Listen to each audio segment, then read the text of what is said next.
Namaskar, Adab, Sat Sri Akal, Vanakkam, Pranam, and hello. This is Ravikant Sharma, and welcome you all to my channel Soul Physics. In today's video, I'm going to discuss the concept of electric potential. Electric potential होती क्या है, उसका general expression क्या होती है, उसका physical interpretation क्या है, सारी चीज़ों के बारे में आज हम डिस्कस करेंगे. सो प्रीवियस वीडियो में हमने इलेक्ट्रिक फील्ड और इलेक्ट्रिक फील्ड से एसोसिएटेड बहुत सारे टॉपिक्स कवर कर लिया. तो अगर आपने वो टॉपिक नहीं देखे हैं तो वीडियो का लिंक आपको डिस्क्रिप्शन बॉक्स में मिल जाएगा, आप क्लिक करके देख सकते हैं. So let's start our new topic, and that is called electric potential. Let's get started.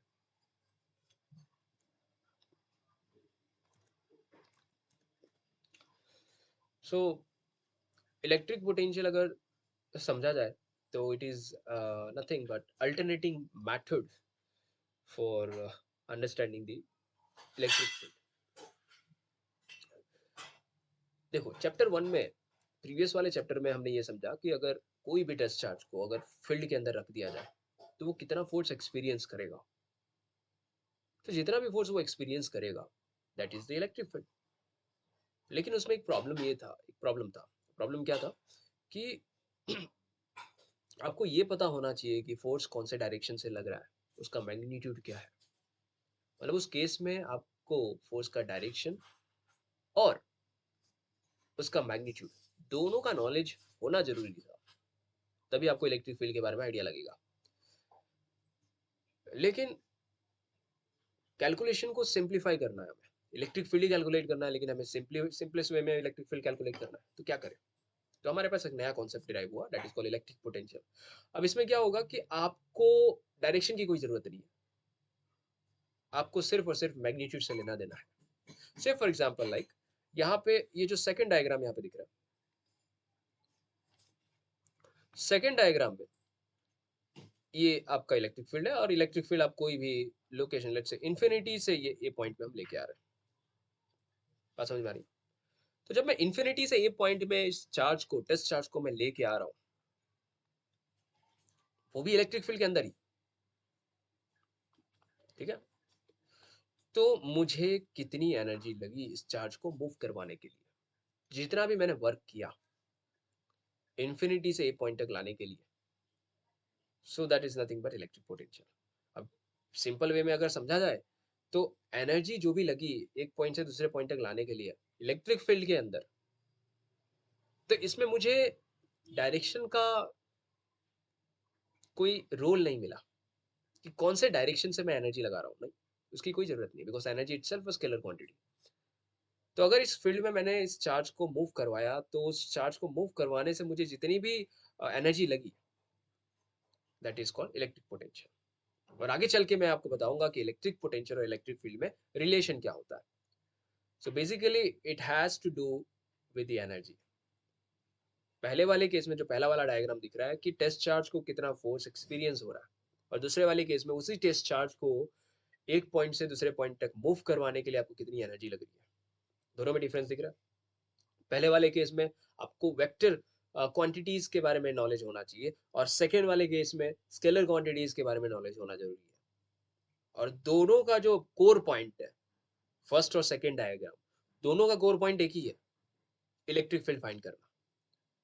तो इलेक्ट्रिक फील्ड फाइंड करने के लिए हमारे पास एक तो स्केलर क्वांटिटी हमने डिस्कवर कर ली है, दैट इज इलेक्ट्रिक पोटेंशियल, और दूसरा इलेक्ट्रिक फोर्स का नॉलेज होना चाहिए, मींस वेक्टर क्वांटिटी का नॉलेज होना चाहिए. तो let's define this electric potential. Electric potential is nothing but it's work done it's work done to move test charge q naught from infinity to given point in electric field.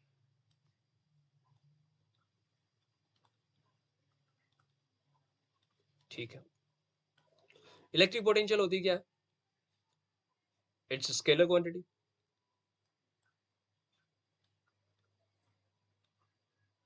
Scalar quantity मतलब no direction. Mathematically हम कैसे express करेंगे?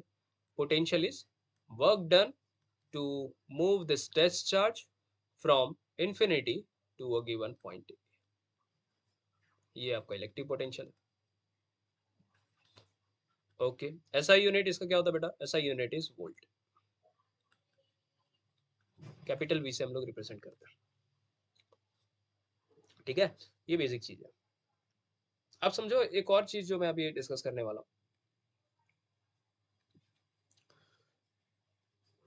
यहाँ पे जैसे second diagram में बात करें तो सेकंड डायग्राम में फील्ड का सोर्स का नॉलेज होना बहुत जरूरी है. से फॉर एग्जांपल लाइक अगर मेरे पास एक पॉजिटिव चार्ज है यहाँ पे और एक नेगेटिव चार्ज है. ठीक है, अब पॉजिटिव चार्ज में हमें पता है कि इलेक्ट्रिक फील्ड जो होती है वो रेडियली आउटवर्ड होती है, और नेगेटिव चार्ज हमें पता है कि इलेक्ट्रिक फील्ड जो होती है वो रेडियली इनवर्ड होती है. दोनों में एरो पे फोकस करना कि फर्स्ट वाले केस में एरो क्या है? आउटवर्ड है ना, और सेकेंड वाले केस में एरो क्या है? It will B toward negative charge. अब यहाँ पे मैंने एक टेस्ट चार्ज रखा है, यहाँ पे पॉजिटिव टेस्ट चार्ज. नेचर मान के चलो कि आपके पास टेस्ट चार्ज का जो नेचर है वो पॉजिटिव, ऑल्दो उसका इफेक्ट कोई होता नहीं है, बट फॉर अंडरस्टैंडिंग पर्पस चलो अगर मान लो कि टेस्ट चार्ज का जो पोलरिटी है वो हमने प्लस मान लिया. अब आप क्या कर रहे हो कि जैसे इस टेस्ट चार्ज को पॉजिटिव सोर्स चार्ज के मतलब फर्स्ट वाला जो डायग्राम पे फोकस करें, यहाँ पे अगर हमने रखा, ठीक है, तो इस टेस्ट चार्ज को आप इन्फिनिटी से इस पॉइंट तक लेके आ रहे हो, तो क्या ये test charge repulsive force experience करेगा? आप बोलोगे हाँ सर बिल्कुल करेगा. क्यों? बिकॉज यहाँ पे पॉजिटिव चार्ज है, इसका भी पॉजिटिव चार्ज है, दोनों एक दूसरे को रिपेल करेंगे. तो अगर रिपेल करेंगे तो आपको वर्क एक्सटर्नली करना पड़ेगा, मतलब खुद ही आपको वर्क करना पड़ेगा, अगेंस्ट करना पड़ेगा. किसके अगेंस्ट करना पड़ेगा? फील्ड के अगेंस्ट करना पड़ेगा. तो यहाँ पे ये जो चार्ज है आप पॉजिटिव की तरफ लेके तो आ रहे हो, मतलब एक पॉइंट एक लोकेशन से दूसरे लोकेशन पे आप मूव तो करवा रहे हो, लेकिन आपको वर्क एक्सटर्नली करना पड़ेगा. सेकेंड वाले केस में अगर ध्यान दे तो सेकेंड वाले केस में हमारे पास अगेन टेस्ट चार्ज है पॉजिटिव, और यहाँ पे हमारे पास सोर्स चार्ज है. ये दोनों सोर्स चार्ज है बेटा, ध्यान रखना, दोनों जो है वो सोर्स चार्ज है. अब ये सोर्स चार्ज के अगेंस्ट अब सेकेंड वाले डायग्राम में अगर फोकस करें तो टेस्ट चार्ज अब हम मूव करा रहे हैं, लेकिन सोर्स चार्ज जो है वो हमारा नेगेटिव है. तो अब बताओ कि ये टेस्ट चार्ज जो है वो अपने आप खींचा चला जाएगा, मतलब यहाँ पे वर्क आपको करने की कोई जरूरत नहीं है, यहाँ पे वर्क तो खुद फील्ड ही कर देगा. बात समझ में आ रही है? तो ये जो दो टर्म मैंने यूज किया, W एक्सटर्नल, W फील्ड, ये बहुत इंपॉर्टेंट है. एज ऑफ नाउ इसको समझ लेना, क्योंकि आगे चल के मैं इसको यूज करने वाला हूँ. ठीक है, पहले वाले केस में सोर्स चार्ज क्या है? पॉजिटिव है, तो आपको वर्क एक्सटर्नली करना पड़ा. सेकेंड वाले केस में सोर्स चार्ज क्या है? सेकेंड वाले केस में सोर्स चार्ज नेगेटिव है, तो वर्क क्या करना पड़ा? वर्क आपको नहीं करना पड़ा, फील्ड ने ही खुद वर्क कर लिया. ठीक है, तो अब चलो आगे बढ़ते हैं. सेकेंड वाले केस में देखो बेटा, यहाँ पे मैंने ऑलरेडी कुछ टर्म्स मैंने लिख लिए हैं. First is SI unit of potential. Potential का जैसे कि मैंने यहाँ पे बताया कि SI unit of potential is volt. ठीक है, वर्क पर coulomb, like work per unit charge, work का यूनिट जो होता है वो जूल, एंड चार्ज का यूनिट होता है कूलम, सो न्यूटन मीटर पर कूलम, इसको इस तरीके से भी लिख सकते हो. ठीक है, नाउ डायमेंशन के अगर बारे में बात करें तो dimension formula is also important aspect. वो ध्यान रखना कि डायमेंशन फॉर्मूला क्या होता है. वर्क को हम फोर्स इनटू डिस्टेंस लिख सकते हैं, चार्ज को हम लोग करंट मल्टीप्लाई बाय टाइम लिखते हैं, और बाद में फिर इसको रिड्यूस करके हमने mlt के फॉर्म में हमने रिड्यूस कर दिया. ठीक है, सो m1 l2 t minus 3 a minus 1 is the dimensional formula of work, electric potential.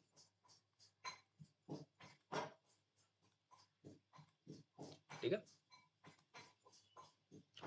चलो अभी नेक्स्ट केस में हम बात करते हैं कि फिजिकल इंटरप्रिटेशन क्या है. फिजिकल इंटरप्रिटेशन क्या है बेटा? देखो सिंपल भाषा में देखा है तो अगर हमारे पास है कंडक्टिंग बॉडी, यहाँ पे मैंने सब कुछ डायग्राम्स मैंने बना दिया है सिंपलिसिटी के लिए कि से फॉर एग्जांपल है कि अगर हमारे पास कंडक्टिंग बॉडी है और एक रीजन पे, ये वाले रीजन पे फर्स्ट एंड पे यहाँ पे मैंने हीट सोर्स लगा दिया जहाँ से ये बॉडी जो है वो गर्म हो रही है. ठीक है, तो अब जो हीट एनर्जी जो मूव करेगी वो कहाँ से कहाँ मूव करेगी?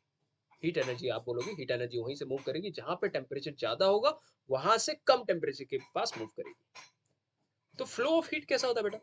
Flow of heat is always taken from higher temperature to lower temperature. यहाँ पे मैं किस पे फोकस कर रहा हूँ? हीट का फ्लो जो है, हीट का फ्लो कौन डिसाइड करता है? Temperature difference. अगर टेम्परेचर डिफरेंस हुआ तो हीट फ्लो होगा। सिमिलरली अगर पानी के बारे में बात करते हैं, जैसे मान लो वाटरफॉल है, तो जो वाटर वाटरफॉल जो है वो हमेशा higher altitude to lower altitude गिरता है ना। तो अगर मान लो कि हाइट डिफरेंस ज्यादा है तो वाटर फ्लो होगा। तो direction of flow of water कैसे डिसाइड करते हैं? Direction of flow of water हम डिसाइड करते हैं हायर एल्टीट्यूड से लोअर एल्टीट्यूड के अबाउट, है ना। तो flow of water, flow of water is always taken from higher altitude to lower altitude. अभी जैसे मान लो कि अगर डैम के बारे में बात करें तो डैम में जैसे पानी अगर रिलीज करते हैं तो पानी हमेशा कैसे रिलीज होता है बेटा? हायर रीजन से लोअर रीजन में आता है। पानी एक बार रिलीज हो गया फिर रिवर में मर्ज हो जाएगा। तो वही कॉन्सेप्ट है। उसी तरीके से अगर मुझे चार्ज का डायरेक्शन मुझे पता करना है कि चार्ज का डायरेक्शन, चार्ज का जो फ्लो है वो कौन से डायरेक्शन में मूव करेगा, तो वो जो आइडिया हमें देगा वो देगा इलेक्ट्रिक पोटेंशियल।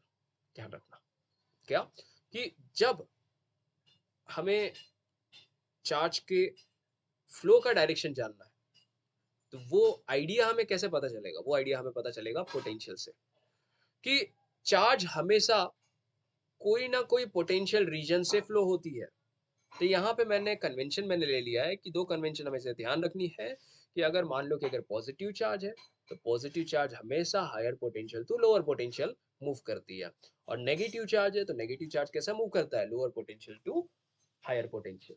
सो बेसिकली हम समझे तो इलेक्ट्रिक पोटेंशियल का जो मेन जो एप्लीकेशन है वो है क्या?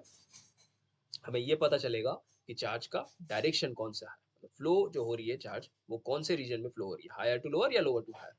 ठीक है, तो ये दोनों जो मैंने चीज लिखी है, higher potential and lower potential, ये कन्वेंशन है।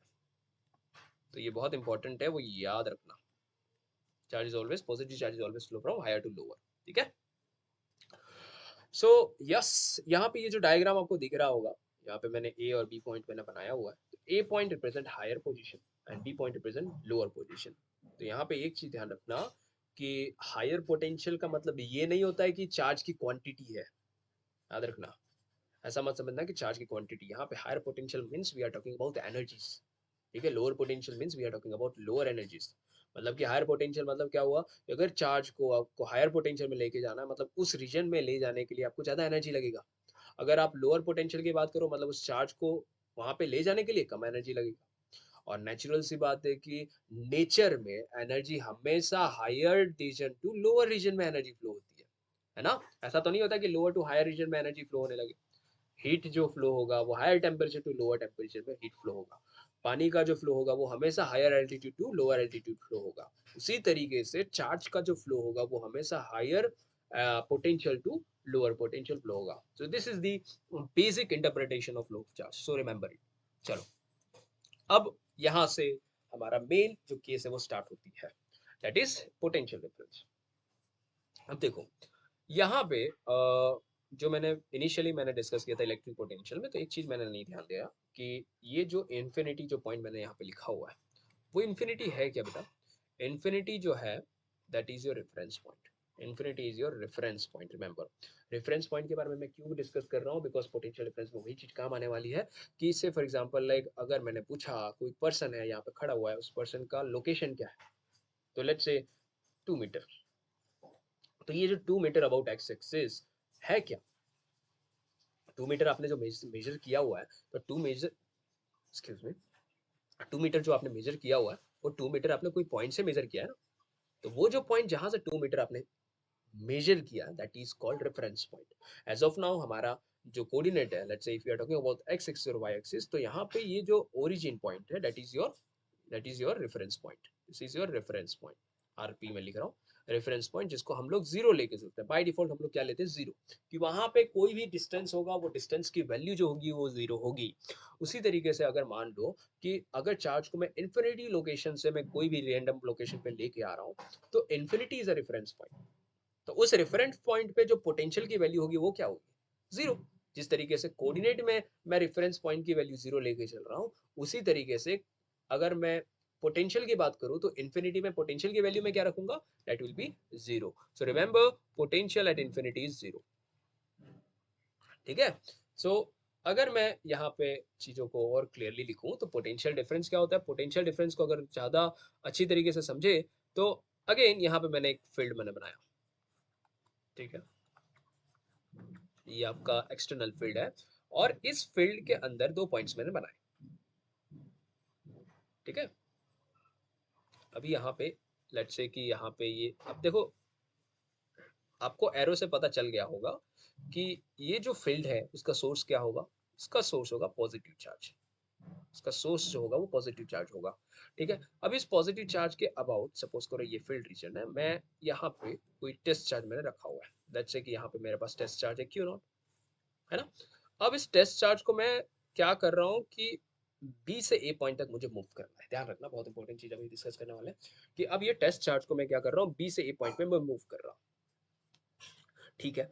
अब जब आप टेस्ट चार्ज को बी से ए पॉइंट पे मूव करोगे तो कितनी एनर्जी रिक्वायर्ड होगी, कितना आपने वर्क किया, that is your potential difference. पहले वाले केस में क्या कर रहा था? पहले वाले केस में आप क्या कर रहे थे कि एक रेफरेंस पॉइंट आपने ले लिया था, इन्फिनिटी से लेके आप एक गिवन पॉइंट में आप लेके आ रहे हो। पहला वाला केस आपको बता रहा था एब्सोल्यूट पोटेंशियल के बारे में, आइडिया दे रहा था कि भाई एक पॉइंट पे, सिंगल पॉइंट पे पोटेंशियल की वैल्यू क्या हो। बट फिजिकली अगर देखा जाए तो सिंगल पॉइंट पे उसका कोई यूज ही नहीं होता है। बेसिकली चार्ज को फ्लो होने के लिए आपको पोटेंशियल डिफरेंस का नॉलेज होना ज्यादा जरूरी है। बट पोटेंशियल डिफरेंस मतलब हायर एल्टीट्यूड और लोअर एल्टीट्यूड। याद करो वाटर का फ्लो के बारे में बताया था। ठीक है? एनर्जी का फ्लो के बारे में बताया था, हीट एनर्जी का मतलब कि टेम्परेचर का डिफरेंस का होना जरूरी है। उसी तरीके से चार्ज को फ्लो करवाने के लिए पोटेंशियल में डिफरेंस का होना जरूरी है, मींस हायर पोटेंशियल और लोअर पोटेंशियल का होना जरूरी है। तो यहाँ पे अगर देखें तो ए और बी पॉइंट मैंने रखा है। अब ए और बी पॉइंट में एक रीजन हायर होगा और दूसरा रीजन लोअर होगा। तो अब मैंने बताया होगा कि कन्वेंशन क्या कहता है? कन्वेंशन ये कहता है कि पॉजिटिव चार्ज का जो फ्लो होता है वो कैसा होता है बेटा? पॉजिटिव चार्ज का जो फ्लो होता है वो हमेशा हायर टू लोअर पोटेंशियल। देखो मैंने यहाँ पे लिखा हुआ है, कन्वेंशन क्या बोल रहा है? पॉजिटिव चार्ज में जो फ्लो होगा इलेक्ट्रिक फील्ड या फिर जो फ्लो पॉजिटिव चार्ज होगा वो कैसा होगा? Higher to lower potential. और नेगेटिव चार्ज का कैसा फ्लो होगा? नेगेटिव चार्ज का फ्लो होगा लोअर टू हायर। अभी यहाँ पे देखा जाए तो इलेक्ट्रिक फील्ड आउटवर्ड डायरेक्शन में है, तो ए पॉइंट और बी पॉइंट में अगर मैं देखूं तो इन दोनों में पोटेंशियल किसका ज्यादा होगा? इन दोनों में पोटेंशियल किसका ज्यादा होगा? ए वाले के पास या बी वाले के पास? अब आप सोचो एनर्जी के टर्म्स में, अगर इस टेस्ट चार्ज को मैं समझो, इस टेस्ट चार्ज को मैं क्या कर रहा हूं, इंफिनिटी से मैं ए की तरफ लेके आ रहा हूं, इंफिनिटी से मैं ए की तरफ लेके आ रहा हूं। तो चलो मैं क्या कितना वर्क मैंने किया वो देखते हैं। पोटेंशियल टेकन, पोटेंशियल एट ए क्या होगा? पोटेंशियल एट ए अगर मुझे चाहिए तो मैं क्या करूंगा? Work done from infinity to given point A, किसको लेके जा रहा हूँ? डिस्चार्ज को लेके आ रहा हूँ। बात समझ में आ रही है? फिर दूसरा पोटेंशियल एट बी क्या हो रहा है भाई? पोटेंशियल एट बी क्या हो रहा है? Work done from infinity to B by a discharge. अब मुझे ये बताओ, ये समझो कि ए लोकेशन है, यहाँ पे आपको ज्यादा वर्क लगा होगा या बी लोकेशन के पास ज्यादा वर्क लगा होगा? तो think in terms of repulsion. यहाँ पे पॉजिटिव चार्ज है, पॉजिटिव चार्ज या पॉजिटिव चार्ज को लेके आ रहे हो, तो पॉजिटिव चार्ज का रिपल्सिव इफेक्ट सबसे ज्यादा कहाँ पे होगा? ए के पास ज्यादा होगा या बी के पास ज्यादा होगा? तो आप बोलोगे ए के पास ज्यादा होगा, क्यों? बिकॉज डिस्टेंस कम है। डिस्टेंस कम है तो उसके पास रिपल्सन ज्यादा होगा, रिपल्सन ज्यादा होगा तो आपको वहां पे ज्यादा एनर्जी लगेगा उस टेस्ट चार्ज को लाने के लिए कंपेयर टू बी पॉइंट। तो हम बोल सकते हैं कि potential A is more than potential B, B is more than potential B. अब इन दोनों का डिफरेंस लेना है हमें, तो वी ए माइनस वीबी क्या होगा? V A minus VB is nothing but work done from infinity to A by test charge minus work done from infinity to B by test charge. अब इसी चीज को मैं कैसे लिख सकता हूँ? Potential difference from A to B is equal to, अब देखो पोटेंशियल एट इन्फिनिटी क्या होता है बेटा? जीरो, याद रखना। इसी चीज को मैं लिख सकता हूँ work done from B to A by unit charge. ये बहुत चीज है, इंपॉर्टेंट है। तो मैं ऐसा बोल सकता हूँ कि इसी चीज को मैं कंडेंस करके, रिड्यूस करके मैं क्या लिख रहा हूँ, इसी चीज को मैं लिख रहा हूँ बी टू ए। मतलब कि अब आप चार्ज को कहाँ से कहाँ लेके आ रहे हो? चार्ज को अगर मैं बी से ए की तरफ अगर मैं लेके आऊँ, चार्ज का डायरेक्शन कहाँ से है? बी से ए। मतलब मैं मूव कहाँ से कहाँ तक कर रहा हूँ? चार्ज को मैं बी से ए की तरफ मूव कर रहा हूँ, लेकिन ए के पास पोटेंशियल ज्यादा होगा, बी के पास कम होगा। ए के पास ज्यादा क्यों? ए के पास ज्यादा क्यों होगा? बिकॉज वो रिपल्सन ज्यादा क्रिएट कर रहा होगा। ठीक है, तो ये चीज, ये एक्सप्रेशन बहुत इंपॉर्टेंट है, वो याद रखना। ठीक है, सो पोटेंशियल अक्रॉस ये पॉजिटिव चार्ज के बारे में हुआ। ठीक है, अब उसी तरीके से अगर मैं नेगेटिव चार्ज रख दूं तो, अगर नेगेटिव चार्ज अगर रख दें तो फील्ड का डायरेक्शन अल्टरनेटिव हो जाएगी। अब फील्ड का डायरेक्शन अगर चेंज हो जाएगा तो क्या करें हम? फील्ड का डायरेक्शन चेंज हुआ तो क्या करेंगे? सपोज करोगे अगर मैं यहाँ पे ए पॉइंट में ले लेता हूँ, यहाँ पे बी पॉइंट ले ले रहा हूँ, और यहाँ पे ये मेरा टेस्ट चार्ज है। अब मैं टेस्ट चार्ज को अगेन मैं बी से ए लेके जा रहा हूँ, लेकिन हमने अभी बताया था कि जब नेगेटिव चार्ज आ जाए तो आपको वर्क करने की जरूरत ही नहीं है, फील्ड खुद वर्क करेगा। फील्ड खुद वर्क करेगा। और अगर फील्ड खुद वर्क करेगा तो बताओ कि यहाँ पे जो टेस्ट चार्ज होगा वो अट्रैक्ट फील करेगा। ठीक है, अब ए पे ज्यादा अट्रैक्शन होगा या बी पे ज्यादा अट्रैक्शन होगा? सिंपल सी बात है, ए पे ज्यादा अट्रैक्शन होगा। तो यहाँ पे जो रिलेशन बनेगा, पोटेंशियल एट ए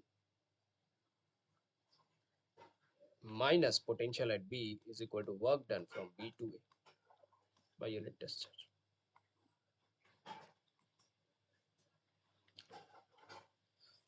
कोई भी करो आपका एक्सप्रेशन वही आने वाला है, बट इसमें क्या है, यहाँ पे जो वर्क कर रहा है, यहाँ पे जो वर्क कर रहा है ये फील्ड कर रहा है, और यहाँ पे ये जो वर्क कर रहा है वो कौन कर रहा है? एक्सटर्नल एजेंट कर रहा है। अब दोनों में रिलेशन क्या होता है बेटा? दोनों में रिलेशन होता है work external is equal to negative of work done by a field. छोटे छोटे रिलेशन है, ये आपने 11th में ये रिलेशन देखा होगा। ठीक है, बट एज ऑफ नाउ आपको ये नॉलेज होना चाहिए, जब क्वेश्चन आएगा कि चार्ज अगर मूव कर रहा है फील्ड के अंदर, तो उस पे फील्ड खुद वर्क कर रहा है या फिर उस पे एक्सटर्नली वर्क किया जा रहा है। दोनों इंपॉर्टेंट एस्पेक्ट है। ठीक है, so this was the basic foundation of electric potential, कि इलेक्ट्रिक पोटेंशियल कैसे हम समझेंगे। And now I think we are going to derive the expression of electric potential. तो ये भी समझ लेते हैं। देखो अभी हमारे पास एक पॉजिटिव चार्ज है। ठीक है, अब पॉजिटिव चार्ज से लेट्स से ये यहाँ पे एक ए पॉइंट है। ठीक है, इसका डिस्टेंस है लेट्स से आर। इसी पॉइंट पे हमें क्या चाहिए? इसी पॉइंट पे हमें पोटेंशियल फाइंड करना है। अब मैं ये बोल रहा हूँ क्या, कि हमारे पास एक टेस्ट चार्ज है लेट्स से यहाँ पे क्यू नॉट। हमारे पास टेस्ट चार्ज है जो कि मूव कर रहा है लेट्स से एक्स डिस्टेंस पे मूव कर रहा है।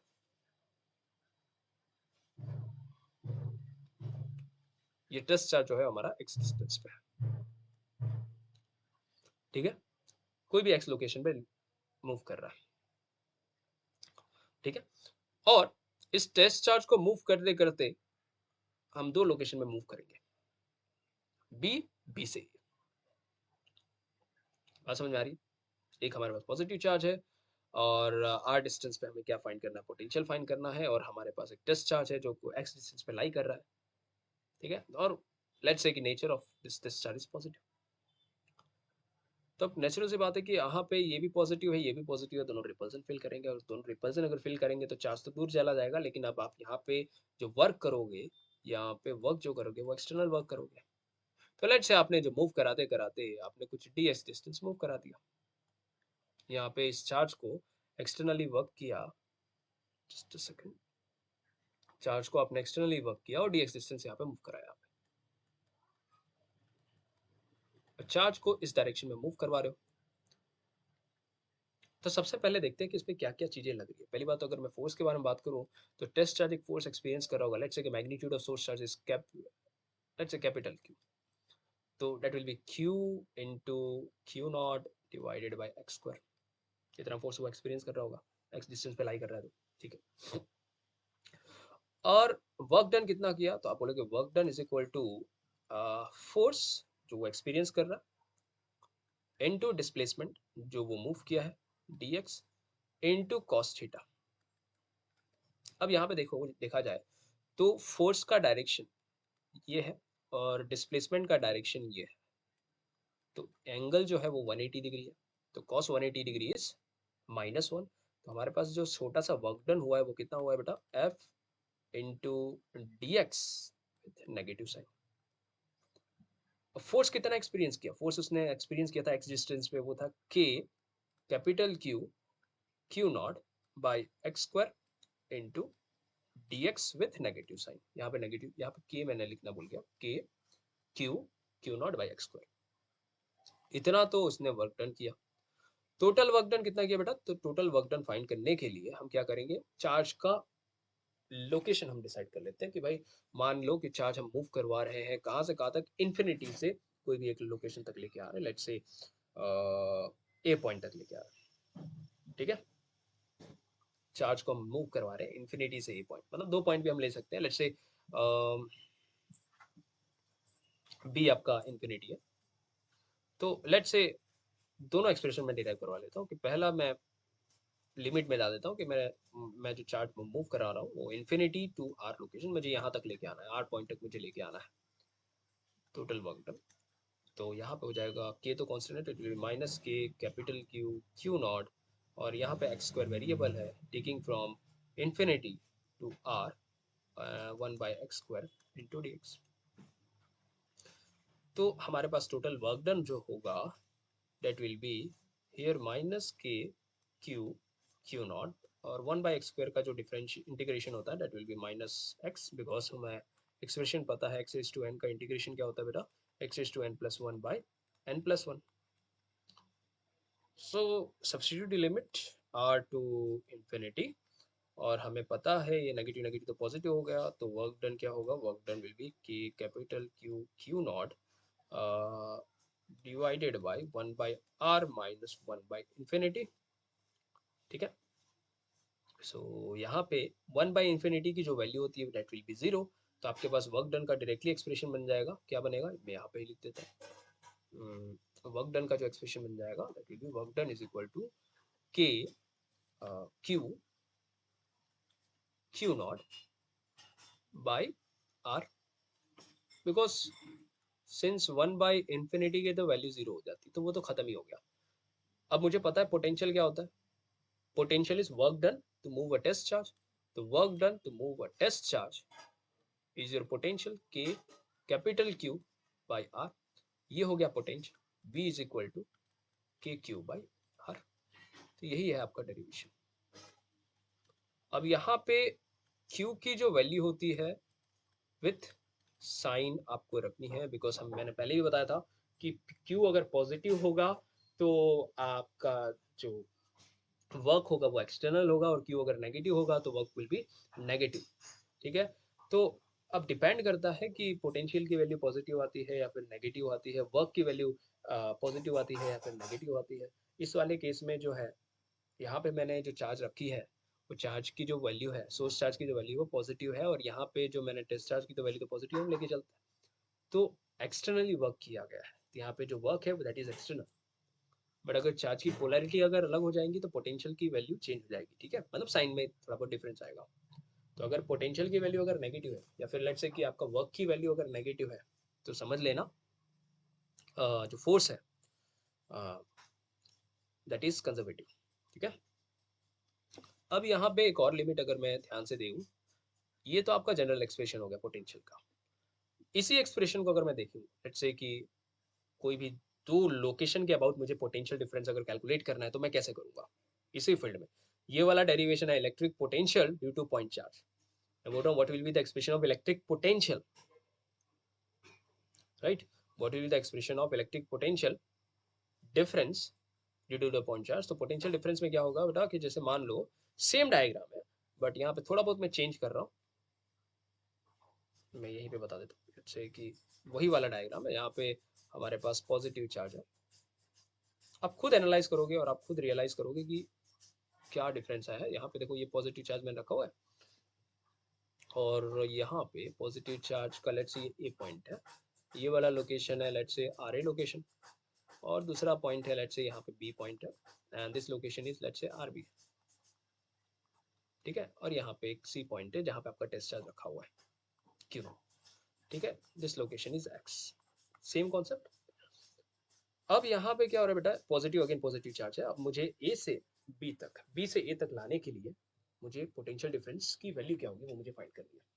तो मैं क्या करूँगा, again D W is equal to, expression तो सेम रहेगा, कोई भी चेंज नहीं आएगी, ठीक है। यहाँ पे ये जो मैंने एक्सप्रेशन यहाँ पे रखा हुआ है ये सारा चीज सेम रहेगा, बस लिमिट में चेंज आ जाएगा। क्या लिमिट में चेंज आएगा, डी डब्ल्यू में इंटीग्रेशन लिमिट आएगा, limit I will be taking from R B to R A, ठीक है। कहाँ से कहाँ तक ले जा रहा हूँ, आर बी से R A, R B to R A, यहाँ पे भी लिमिट आ जाएगी बेटा, क्या लिमिट आएगी, आर बी टू आर ए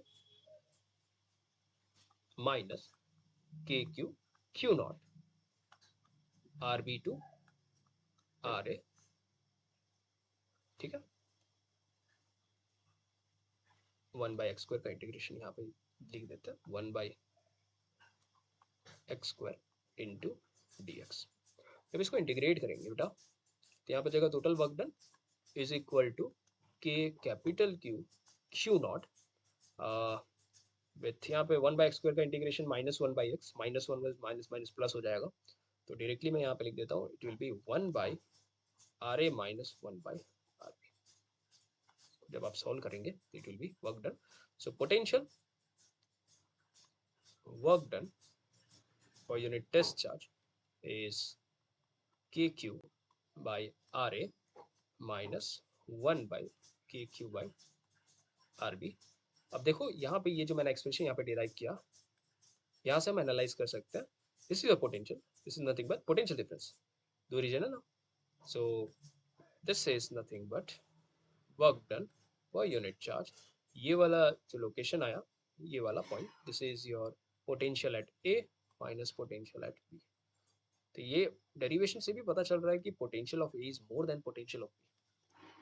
ये वो यहाँ से आपका ये डेरिवेशन आया, this is the derivation of potential difference, ठीक है।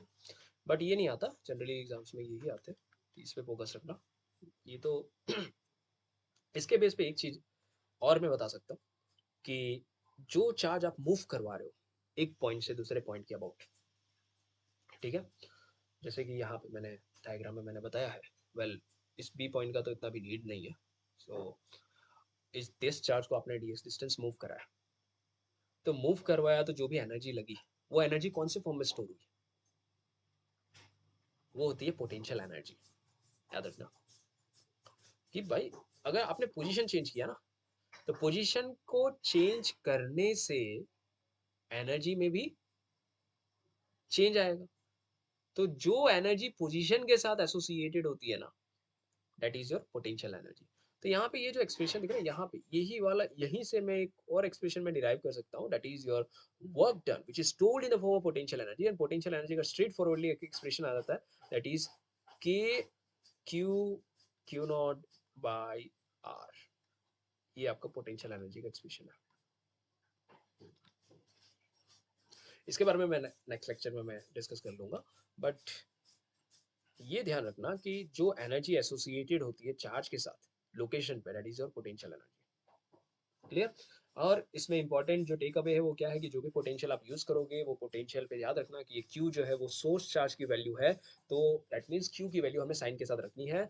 और ग्राफ भी मैं आपको बता दे रहा हूँ, graph between V versus R, because V is inversely proportional to R, तो आपका जो ग्राफ होगा दैट विल बी हाइपरबोला,